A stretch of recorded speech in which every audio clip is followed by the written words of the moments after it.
အရန်စိတ်ပူနေကြမယ့်အစား COVID-19 ကိုမိမိကစကာကွယ်ကြရအောင်လက်ကိုခဏခဏဆေးပါလူစုလူဝေးရှောင်ရှားပါနာစိတ်ချောင်းဆိုရင်အိုးထားပါကိုကြောင့်ကိုဆက်သွားမှာဒါလုံးဝမကောင်းပါမိမိကစကာကွယ်ပါမျက်လုံးနှာခေါင်းနဲ့မျက်နှာဇက်ရဲ့ဟိုအဝေးမှာလက်ကိုငိမ်ထားပါ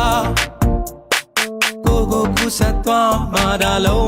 ဝမကောင်းပါ COVID-19 ဟာတကယ်ကြောက်စရာ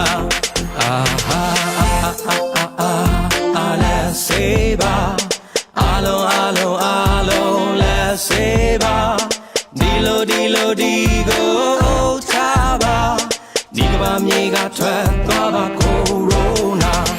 Wash your hands, let's fight together. Go away, Corona. Stay inside, avoid the crowd. This is not forever. Let's be stronger, wipe your tears and let's repay a bad.